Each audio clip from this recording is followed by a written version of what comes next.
What's up, Spartiate? J'espère que tu vas bien. J'espère que tu t'es entraîné aujourd'hui. Merci à ceux qui laissent un 5 étoiles juste avant que je commence. Merci à ceux qui laissent un review sur Spotify si tu écoutes ça en audio. Si tu écoutes ça sur YouTube, je t'invite à t'abonner. Ok, je vais augmenter mon nombre d'abonnés, l'audience, le nombre de personnes qui écoutent justement le podcast et les vidéos sur YouTube. Je t'invite à t'abonner si ce n'est pas déjà fait. Et si tu veux que j'invite, le prochain invité, tu as juste à dire lequel tu veux que j'invite sur le podcast. Je vais rentrer, je vais commencer. Donc, dans le fond, ce que je veux te parler avec toi aujourd'hui, c'est comment être plus confiant en tant qu'homme. Ce que je veux dire avec ça, c'est quoi la vérité? Parce que justement, c'est ça le titre de la vidéo. C'est quoi la vérité pour être plus confiant?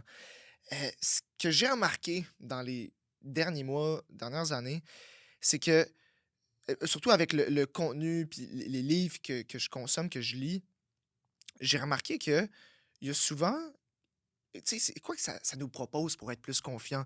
Ça nous dit: «Ah, tu devrais, tu dois regarder dans les yeux, tu dois te tenir droit, tu dois, parler de telle manière. C'est toi qui poses les questions dans une conversation. Tu dois, faire» tu sais, c'est ce genre de truc-là. Mais au final, ce que je réalise, c'est que c'est de la merde. Bullshit. Ça marche juste pas. Pourquoi? Parce que c'est pas en faisant ce genre de truc-là. En fait, ça me fait vraiment penser à fake it until you make it. C'est-à-dire que tu commences à adopter des comportements de quelqu'un qui a véritablement confiance en lui en imitant ses gestuels, en imitant ses actions qu'il fait. Sauf que c'est la pire erreur que tu puisses faire. Pourquoi? Parce que tu vas être dans une espèce de zone d'imposteur. Tu vas sentir que c'est fake à un certain point. Je t'explique pourquoi. Parce que la confiance, dans ma définition, en tout cas, ça n'a rien à voir au savoir-faire. C'est le savoir-être. C'est complètement différent. Parce que ce qui se passe avec ça, c'est que les personnes, ils voient des vidéos de personnes, des gars, des hommes qui ont confiance, puis c'est ça, qui ont confiance, en fait, ce que je veux dire. Puis ils se disent, OK, il faut que je reproduise ce qu'il fait. Mais il y a un clash à un certain point. Puis si tu fais juste fake it until you make it, d'avoir l'air confiant, puis de penser que par la suite tu vas devenir confiant à cause de ça, ben ça fait de toi un narcissique. C'est que tu penses que ouais, ouais, je suis confiant parce que je fais ça, puis non, c'est vide. Je vais t'expliquer. Ce qui se passe pour être plus confiant, c'est pas en imitant des actions puis de faire des trucs de même. C'est en, en adressant, en étant alerte, en étant conscient de tes croyances limitantes. On a tous des croyances limitantes. OK, je vais te donner un exemple. Peut-être que vite comme ça, croyances limitantes. What the fuck, Louis, c'est quoi tu dis? Euh, des croyances limitantes, c'est, entre autres, je vais donner deux, trois exemples. Je voulais partir à mon compte. OK, j'étais au secondaire. Puis mes parents, bon, la fameuse question, c'est quoi tu veux faire plus tard? Hein? On se l'est tout déjà fait poser par un membre de la famille à Noël, l'oncle qui demande ça. Puis je répondais, je sais pas exactement, je sais pas encore, mais j'aimerais ça être entrepreneur. J'aimerais ça être à mon compte. Et de là, quand je disais ça, ben, il y avait mon père derrière qui disait: Ouais, mais Louis, tu sais que les entrepreneurs, il y en a pas beaucoup qui réussissent. Là, je fais: Ouais, ouais. Puis là, je prenais ça. Mais la vérité là-dedans, c'est que ça se pouvait que ça soit moi qui réussisse, justement. Mais là, je me faisais dire que non, mais Louis, ça se peut que tu réussisses pas. Parce que les entrepreneurs, il y en a très peu qui réussissent. Mais la manière dont c'était présenté, c'était comme si fait que je vais pas réussir finalement. Fait que c'est dangereux, je devrais pas vivre de ma passion. C'est un peu ça qu'on dit finalement. Une autre croyance limitante que j'avais tendance à justement recevoir, disons, c'est que c'était au. C'était quoi? C'était secondaire? Ouais, secondaire. Je me faisais dire par mes amis à l'époque, je me faisais dire, exemple, parce que je faisais beaucoup de sport, je faisais de la natation, je faisais des exercices bodyweight. J'ai toujours été quand même en forme. J'étais pas le gars avec une bédaine. J'ai jamais été ce genre-là ou le gars maigre qui se faisait niaiser à propos de ça. Ça a jamais été vraiment mon cas. J'étais un peu le gars dans la gang d'amis qui était quand même justement un peu plus en shape que tout le monde parce que justement, moi, je faisais plus de sport que mes amis. Je faisais encore plus d'activité physique. Donc, justement, c'est normal parce que je faisais les efforts. je recevais, exemple, on était à la plage ou à la piscine, il y avait des filles, puis il y avait justement ma gang de gars. Ben, je pouvais recevoir beaucoup le commentaire de Hey, ouais, mais Louis, qu'est-ce qu'il fait sur le bord de la piscine, là? Il se pense bon, c'est ça, il veut qu'on le voit. Ce genre de commentaire-là. Qu'au final, avec le temps, je réalise, dude, c'est toi qui est pas confiant, c'est toi qui est pas. Soit t'es insécure toi-même dans ta peau, puis justement, tu m'envies dans un sens, une certaine jalousie là-dedans, c'est extrêmement. C'est toxique dans un sens. Mais moi, je le recevais, j'étais comme, aïe, aïe, c'est pas bon, ça veut dire, fait que je me pense bon, c'est mauvais. Donc là, je prenais un peu moins de place. Là, j'étais là, puis je voulais jamais enlever. J'étais rendu gêné d'enlever mon chandail. Quand mon complexe, c'était pas moi qui l'avais. C'était les gens qui étaient autour de moi qui l'avaient, puis ils me le donnaient. Quand au final, j'étais plus en shape que mes amis. What the fuck? Donc, ça, c'est des rats. OK? Excusez l'expression, mais il faut que je le dise. C'est des personnes qui ont complexe, ils ont eux-mêmes un complexe, qui vont voir quelqu'un qui est en shape, puis ils vont dire Ah, mais ce gars-là. C'est entre autres les haters. Right? J'ai des haters. Puis c'est souvent ça qu'ils font, les haters, c'est qu'ils envient, ils sont jaloux. Eux-mêmes sont pas bien. Donc, c'est pour ça que j'ai réalisé avec ça que comme croyance limitante que j'avais, c'est que les gens me donnaient leur complexe. C'est complètement ridicule. C'est pas parce que quelqu'un de ton entourage est complexé par lui-même qu'il doit te le donner. Ça, c'est ses propres shit, c'est ses propres trucs. T'as pas d'affaires là-dedans. Mets-toi tes affaires. On a tous nos défis, on a tous nos challenges. Mais prends pas. Fais attention aussi dans tout ça, justement. Fait que là, ça, c'était une croyance limitante que j'avais par rapport à moi-même. Donc, je me disais que du moment que je voulais être un peu plus confiant, je me faisais dire Ouais, mais tu te penses bon. Mais ça marche pas. C'est pas de même exactement ça fonctionne. Donc, bref, c'est ça. Justement, j'avais cette croyance-là que c'était justement une mauvaise chose d'avoir confiance. Confiance rime avec arrogance, puis tu te penses bon. Puis bref, c'est un peu ça, mon minding à ce niveau-là. Je peux même, écoute, j'en ai-tu un autre, je peux dire? Ouais, un autre. Ceux qui sont au gym, ceux qui s'entraînent au gym, c'est des douchebags. Non. OK, peut-être qu'il y en a. Peut-être qu'il y a ce stéréotype-là. Veux-tu que écoute, je vais faire un stéréotype bien gros. T'es-tu prêt? Le Lavallois qui a un char en suspension, casquette à l'envers, il a pas d'intelligence, il est pas vite, il s'entraîne, il prend de la créatine, puis tout ce qu'il veut, c'est embrasser ses bras à longueur de journée. Ça, c'est un stéréotype. Peut-être qu'il existe. Mais c'est pas tous les gars qui s'entraînent qui sont comme ça. OK? Fait que cette fucking croyance de marde là, je m'excuse. Ben, mettez-vous là où je la pense. On va dire ça de même, OK? Vous n'avez pas besoin de ça comme croyance. C'est pas parce que tu t'entraînes que tu es un douchebag. Au contraire, parce que tu prends soin de toi. C'est un cadeau, OK? C'est la vie, c'est Dieu, peu importe quoi tes croyances, qui t'a donné ça, ce cadeau-là. Donc, prends-en soin, t'en as juste un. Puis crois-moi, quand tu es dans ta vingtaine, c'est là que c'est les fondations pour bâtir ton corps. Prends-en soin. Quand tu vas arriver à 40, 50 ans, 60 ans, man, oui, c'est possible, mais c'est beaucoup plus facile présentement. Donc, mets ça dans ta priorité. OK? Donc, ça, c'est un exemple de croyance limitante. Sûrement, il y en a plein d'autres que j'ai, j'en reparlerai une autre fois, que j'ai déjà eu ou que j'ai présentement, que peut-être je ne suis pas encore conscient, que je vais raisonner plus tard. Mais bref, je t'invite à faire ce travail-là. Juste prendre le temps, papier-crayon, loin de ton téléphone, loin des réseaux sociaux. Juste prendre le temps d'établir. Puis justement, ça, c'est dans le podcast qu'on a fait justement avec Charles Côté de Drôlement Inspirant. Si tu ne l'as pas écouté, je t'invite à l'écouter.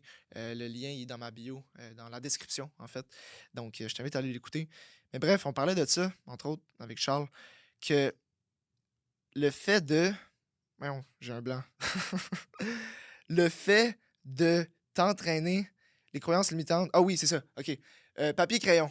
Ce que tu écris toutes les personnes que tu connais. OK? Tu écris toutes les personnes qui t'ont influencé, que tu connais, positivement, négativement. Puis tu vas voir un peu d'où proviennent tes croyances limitantes. Donc, bref, je t'invite à faire ça, ce travail-là. C'est un bon travail que je t'invite à faire dans ce sens-là. La confiance, la vraie confiance, c'est Entre autres, par les victoires que tu gagnes contre toi-même. Je m'explique. Si tu t'es dit que tu allais t'entraîner le matin au gym et que tu y vas, ben, tu as respecté ta promesse. Puis une fois, on peut dire que si jamais tu l'as pas fait, tu t'es fait une promesse puis tu as désobéi à ta promesse, tu l'as pas respecté. Une fois de temps en temps, ça fait pas grand-chose. Mais quand même, tu vas pas être fier de toi. Mais le problème, c'est que si tu continues à faire ça, puis tu es dans cette roue-là, dans ce cercle vicieux-là, depuis des mois, depuis des années, c'est c'est ça qui est malheureux, c'est que tu dois sortir de ce cercle-là. Commence avec. Peut-être que c'est des trop grosses promesses que tu fais envers toi-même. Puis c'est ça qui fait en sorte que tu tombes dans le pattern de shit, je suis une merde, je réussis pas, fait que je suis destiné à ça. Puis là, ça, c'est une mauvaise croyance qui commence à naître. Puis là, ça affecte ta confiance, t'es moins heureux. Donc, cette spirale-là, un peu poche, ben, de la manière que tu peux travailler, c'est fais-toi des mini-promesses. Quelque chose de fucking simple, ridiculement simple. Exemple, faire son lit. Commence avec ça. Commence à faire 10 push-ups. Commence à marcher 15 minutes. Commence à. Faut que ça soit hyper petit pour avoir du momentum. Donc, si c'est ça qui te ralentit présentement, pars petit. Puis la roue, tranquillement, c'est comme une boule de neige. Éventuellement, tu sais, la discipline, c'est un muscle. C'est pour ça, entre autres. Écoute, check ça. Si t'es sur YouTube, j'ai tatoué le mot discipline sur mon biceps. Pourquoi? Parce que la discipline, c'est un muscle.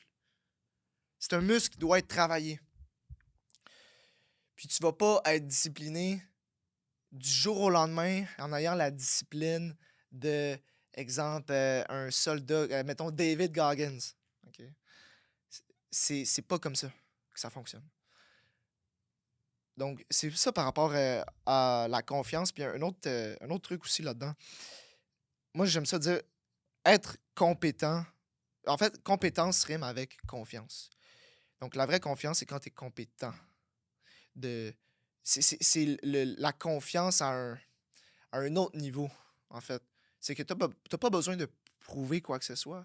Tu n'as pas besoin de faire tel geste pour avoir l'air de celui qui est confiant. Non, ça vient de toi parce que tu es compétent. Je vais pas être confiant à bâtir une maison parce que je suis pas compétent avec un marteau. Ben non, je suis pas bon avec les outils. C'est bien correct. Peut-être que si j'y travaille, je vais être meilleur. Justement, je suis mauvais là-dedans. Justement, si je mets du temps, mettons 1 heure par jour ou 15 minutes par jour pendant 1 an, c'est sûr que je vais m'améliorer. Mais je suis pas confiant à bâtir une maison. Ça serait pas une bonne idée que je fasse ça, mettons. Donc, c'est ça de cet angle-là. Puis je veux dire, si t'es pas confiant, par exemple, d'aller au gym. Euh, Si t'es pas confiant d'aller au gym, mais là, tu dis, ouais, mais Louis, justement, j'ai jamais été au gym. Puis ça me fait peur. Je suis pas confiant d'aller au gym. C'est quoi que je fais? Je fake, mais tu dis de pas faker d'aller. Non, c'est pas nécessairement, ça dépend. C'est que tu dois faire un certain switch identitaire pour te permettre de réussir. Je m'explique. Si tu veux. Si justement tu dis que il faut aller au gym, mais c'est difficile en termes. Tu sais, juste. C'est intimidant. Ouais, je vais pas te cacher. Première fois, c'est intimidant d'aller au gym. Tu dis, de quoi j'ai l'air, je fais n'importe quoi. Lui, il est plus gros que moi, blablabla. Sais-tu quoi? Tout le monde passe par là. Tout le monde passe par là. C'est correct, right? Donc, ce que je te conseille de faire, c'est de faire un switch identitaire. Ce que je veux dire avec ça, c'est que pour avoir les résultats, puis ça, je le dis avec les membres de mon armée, si tu veux avoir ces résultats-là, si tu mérites ces résultats-là, ben, tu dois faire un switch identitaire. Quel changement dans ta personnalité, quel changement, quel trait psychologique tu dois développer, que tu dois améliorer pour avoir ce genre de résultat-là? Le mental puis le physique, c'est relié. Tu vas pas te réveiller un matin puis tu vas avoir 20 livres de masse musculaire de plus. Comme ça. Ça se fait en faisant le switch mental. Comme quoi, de un, tu mérites d'avoir les résultats. Tu mérites d'avoir les résultats que tu souhaites. Puis ça, c'est en fonction des efforts que tu mets, ça c'est sûr. T'es pas un imposteur. Tu t'entraînes, tout le monde s'entraîne, c'est important. OK? T'as pas de l'air de quoi que ce soit. Non, non, t'as l'air de quelqu'un qui est fucking ambitieux, qui veut une shape. Puis ça, c'est en ton honneur, man. OK? Donc, fais juste aller au gym. La culture du gym, c'est que on est là pour s'aider. On est là pour se supporter. Si tu fais pas un exercice comme il faut, puis mettons quelqu'un te corrige. Alright, man, merci. J'apprécie. Cool. Faut arrêter de prendre les choses personnelles. C'est une bonne chose dans cet angle-là. Puis la vérité, c'est que les gens ne te regardent pas au gym. Ils focus sur eux-mêmes. Ils ont leur musique, ils sont concentrés, tout ça. Ils regardent leurs muscles. Tout le monde est focus sur eux-mêmes. Si tu te sens regarder, c'est parce que toi-même, tu juges les autres. Puis tu dis que tout le monde juge aussi. Puis oui, on juge tout d'une certaine manière. Mais à un moment donné, comme dude, fais-le. Là. Arrête de penser, puis sois dans l'action un peu. Focus sur ce que tu as à faire. Focus sur ton entraînement. Right? Donc, switch identitaire. Vraiment important. Vraiment important de faire ce switch identitaire-là. Entre autres, d'adopter des bonnes croyances. C'est le genre de truc. Puis de respecter tes promesses. Ça résume au fait d'avoir une véritable confiance, en fait. Puis tu sais, la confiance, si tu es trop confiant, ben là, c'est l'ego. Si tu fakes, c'est que, en fait, c'est de l'ego, entre autres. C'est que tu fakes, tu l'es pas réellement. Puis l'autre côté du spectrum, c'est que tu es insécure. Justement, tu n'es pas bien, puis tu as besoin de plus de confiance. Puis pour avoir plus de confiance, comme je te dis, c'est de respecter les promesses que tu fais. C'est de régler tes croyances limitantes que tu as envers toi-même. C'est d'adopter un nouveau. Je dis pas de changer complètement, je dis de faire un switch identitaire. Puis c'est pas la même chose. Change la manière dont tu vois l'entraînement. Change la manière dont tu agis, dont tu penses, ton raisonnement des choses. Tu te poses pas les bonnes questions. Tu te poses des questions, tu réfléchis comme un loser. Puis c'est pour ça que tu as l'air d'un loser. Puis que tu vas rester comme un loser. C'est juste ça. Pose-toi les bonnes questions. Tu mérites d'avoir un corps puis la confiance que tu mérites. Que tu mérites, ouais. Que tu veux. C'est ça que je veux dire. Mais bref, j'espère que ça a pu t'aider. Si tu es sur Spotify, je t'invite à laisser un 5 étoiles. Si tu es sur YouTube, je t'invite à commenter ce que tu as pensé de l'épisode. Je pense que c'est un sujet qui est assez important, qui touche pas mal plus de gars qu'on pense, peu importe ton âge. Au final, c'est super important, tu sais. Puis bâtis, ce que je peux dire, c'est que bâtis ta confiance sur les skills que tu bâtis. OK? Peu importe c'est quoi les skills, que ce soit la communication, que ce soit l'entraînement, que ce soit, exemple, en business, la vente, peu importe c'est quoi, c'est des skills comme ça qui vont bâtir ta confiance. OK? Bâtis pas ta confiance autour, exemple, d'une fille. Ça, c'est vraiment important. Parce que si cette fille-là n'est plus dans ta vie, tu t'écroules. Je te dis ça parce que moi, je tournais beaucoup autour. Mon ex, mon ancienne blonde, c'était vraiment ça. Si je la voyais comme c'est la femme de ma vie, puis je la voyais comme ça. Puis j'étais confiant, tout ça. Puis là, il y a eu un gros crash après. Right? Anyway, c'est ça. Je t'invite aussi à regarder le podcast qu'on a sorti justement à deux gars, deux filles. Je t'invite à l'écouter. Je te laisse le lien juste ici dans la vidéo. Tu iras voir ça. Ciao, on se voit bientôt.